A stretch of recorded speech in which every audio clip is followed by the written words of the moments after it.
children's views, hearing their voices, factoring it into policy and decision making, in this case the national education learning priorities.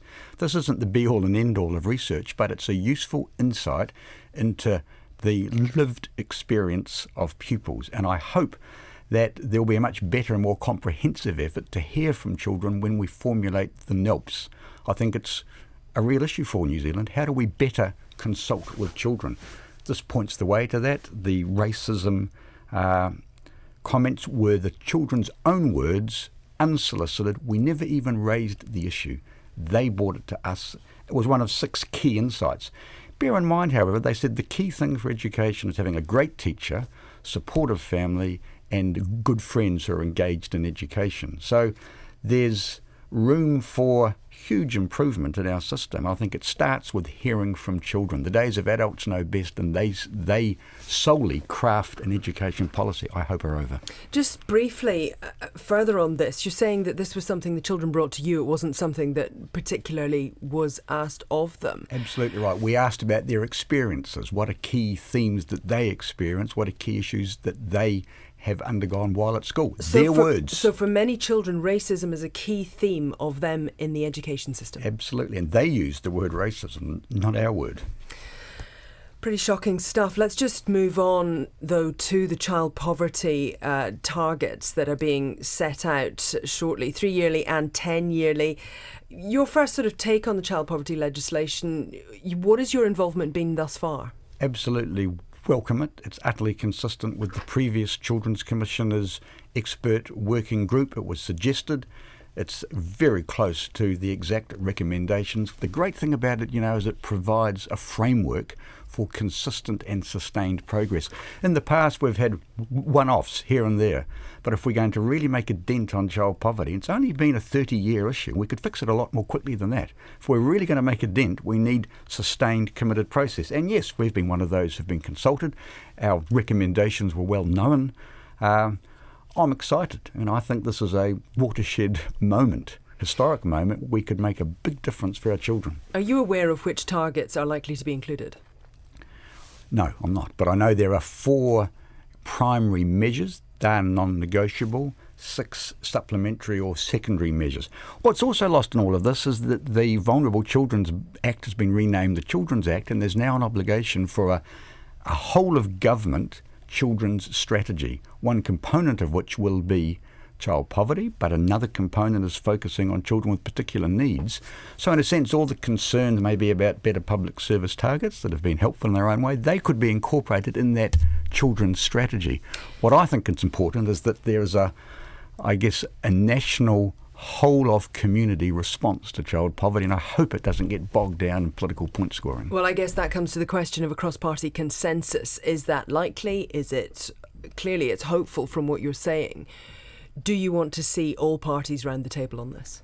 Absolutely. And in fact, you could say in the run-up to the election, without being at all tongue-in-cheek, there was almost a danger of consensus breaking out regarding the usefulness of measures, a suite of measures and targets. So it seems we're all on board with that, and the child wellbeing strategy will provide an opportunity to analyse it and attack it in different ways too. But fundamental is income inequality and material disadvantage for our children. That's the starting point. So if it's taken 30 years to get to this point, how many years do you think realistically it could take to get out of it? Well, actually, it took about 3 years. 1989, the global financial crisis, the budget and response. Suddenly, what hadn't been an issue before then in New Zealand, that is child poverty, became an issue, and it pretty much flatlined for the next 28 years. How long will it take? We've signed up. Most New Zealanders don't know. It's never mentioned. By 2030, the Sustainable Development Goals, which we've signed up to in 2015 in New York, demand halving child poverty by 2030. We can do better than that. I'd like to think by 2030 we've reduced it by 2/3 or 3/4, and it's an exciting and imminently possible goal. Thank you very much for your time this morning. Andrew Becroft, the Children's Commissioner in the Wellington studio. It's now 25 minutes past 7. Well, fire crews and helicopters are on standby across central Otago as temperatures hit the mid-30s. Also rising winds and low humidity levels.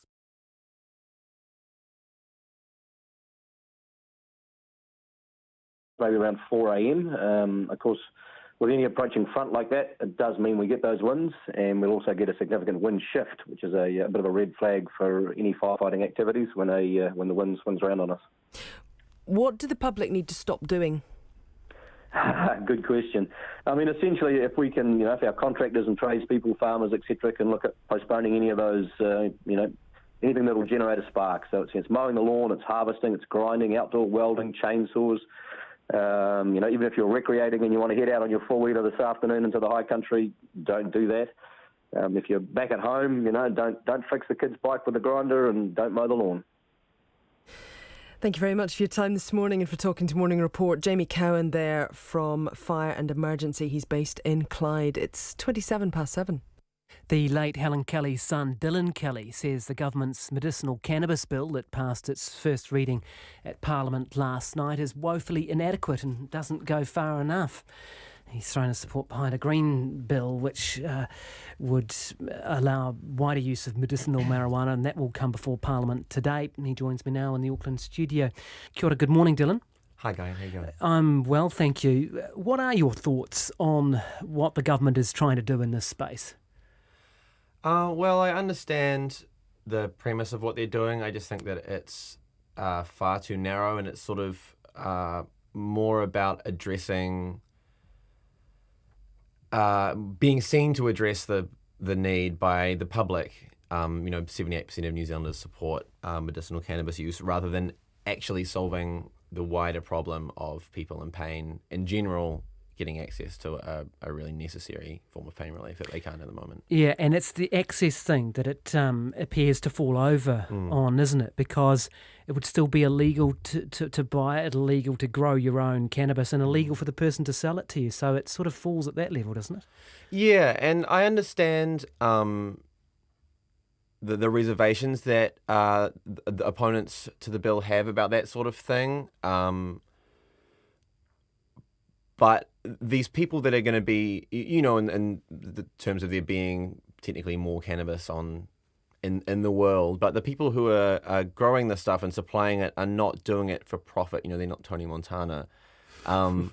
They're doing it because they see a desperate, urgent need in their family members and their loved ones and their friends. Which is obviously what you saw. Yeah. How would this bill, if at all, have helped your mum?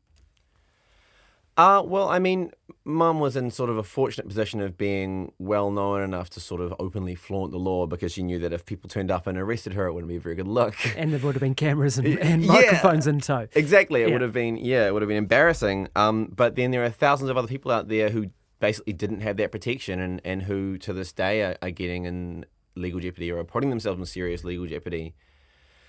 Did some of those people come forward and talk to you and your mum? Did you hear those conversations? Yeah, absolutely. What did they say? Not me so much, but Mum told me about them. She had people all over the country supplying her with black market cannabis medication that she couldn't get any other way, and she was immensely grateful to those people and was very aware that they were really putting themselves at risk to do that, and quite angry. I think we were all quite frustrated that they had to do that in the first place, and it's unjust that anyone should have to risk their sort of legal livelihoods to deliver sort of the only useful pain relief to a whole lot of people.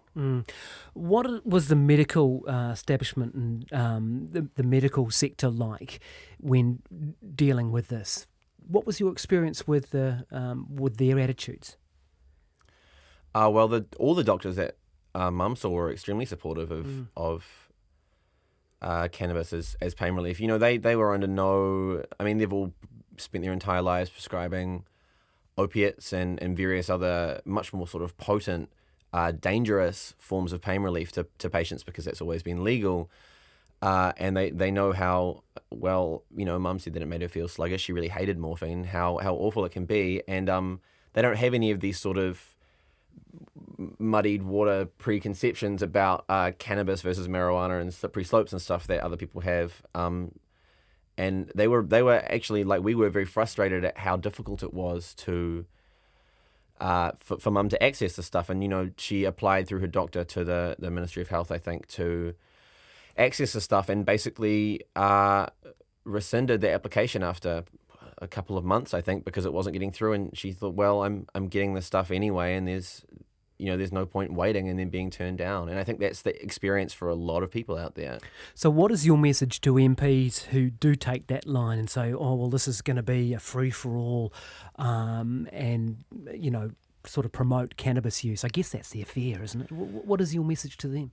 I think that they should show a little compassion and really think about who this bill is going to affect. Like, cannabis is out there anyway. People who want to smoke it recreationally have already got ways to smoke it. They know people they can get it off, blah, blah, blah, blah. And I think that the argument that Bill English made recently, that it's a slippery slope into legalization, is pretty spurious, given that we've now got the legalization debate coming up. There's a referendum, as shown by the Greens Confidence Supply Agreement, at the next election.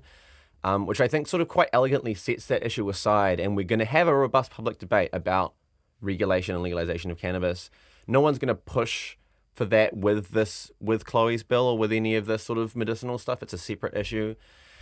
Like I said before, there's not a huge amount of cannabis that's going to come into circulation, so to speak, because of this bill. It's going to be people who are designated by doctors to provide the stuff for people that they know that desperately need it. Their mums and dads and sons and grandfathers and they're not gonna sell on the stuff to other people. They're not gonna start a business, and there is an urgent need for this medication. There are thousands of people that are relying on this stuff to be able to function as human beings. It's a quality of life issue. And in the last few weeks of Mum's life, when that all kinds of pain relief really stopped working, the discomfort that she was in and how difficult that was for me and my family as well as her, to see that happening, I wouldn't wish that on my worst enemy, and yet there are people, scores of people out there today for whom that's their daily life, families watching their loved ones suffer. Mm-hmm. And I would tell MPs to keep those people in mind, really. And if they, this is the first reading of Chloe's bill, if they don't